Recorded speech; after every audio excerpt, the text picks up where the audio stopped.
दोस्तों मैं एक गीत गा रही हूँ, आप लोग सुनिए और सपोर्ट करिए कि ससुरे में सहना पड़ेगा दुख भारी।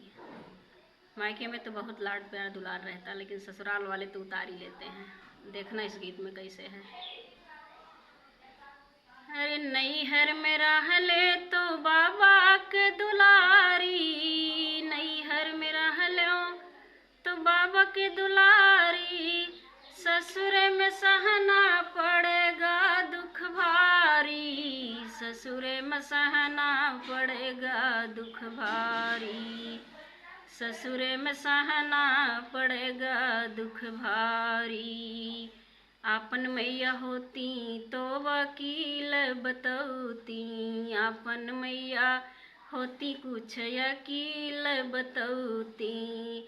हर सैया के मैया ससुइया दिए गारी, ससुरे में सहना पड़ेगा दुख भारी, पड़ेगा दुख भारी, पड़ेगा दुख भारी, ससुरे में सहना पड़ेगा दुख भारी। अरे नैहर में रहली तो भैया के दुलारी, नैहर में रहली तो भैया के दुलारी। अरे सैया के भैया देवरवा दिए गारी, ससुरे में सहना पड़ेगा दुख भारी, ससुरे में सहना पड़ेगा दुख भारी। नैहर में रहली तो बाबा के दुलारी, ससुरे में सहना पड़ेगा दुख भारी।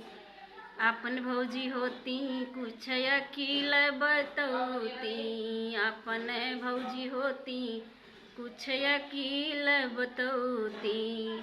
अरे सैया के भौजी जेठनिया दिए गारी, ससुरे में सहना पड़ेगा दुख भारी, ससुरे में सहना पड़ेगा दुख भारी, पड़ेगा दुख भारी, पड़ेगा दुख भारी, ससुरे में सहना पड़ेगा दुख भारी।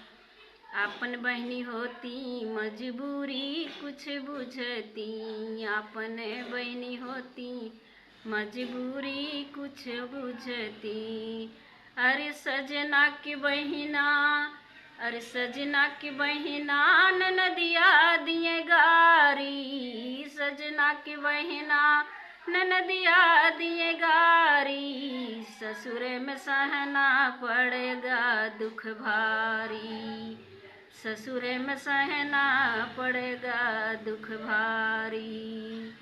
अरे आपन प्रभु होते कुछ बुझे मजबूरी, आप प्रभु होते कुछ बुझे मजबूरी।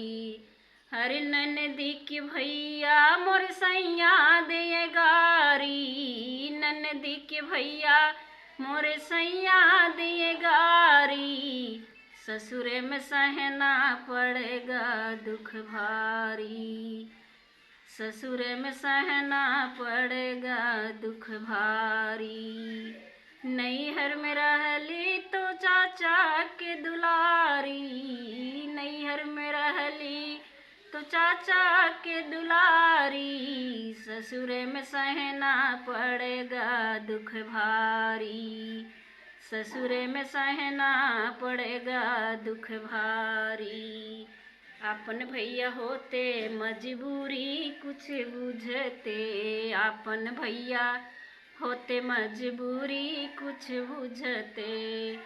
हर सैया के भैया देवरवा दिए गारी, सहना पड़ेगा ससुरे माँ दुख भारी, ससुरे में सहना पड़ेगा दुख भारी, पड़ेगा दुख भारी, पड़ेगा दुख भारी, ससुरे में सहना पड़ेगा दुख भारी। हर जाबे ना ससुरवा उमरिया मोरे बारी, ससुरे में सहना पड़ेगा दुख भारी, ससुरे में सहना पड़ेगा दुख भारी। सैया के भैया देवरवा दे गारी, ससुरे में सहना पड़ेगा दुख भारी, ससुरे में सहना पड़ेगा दुख भारी।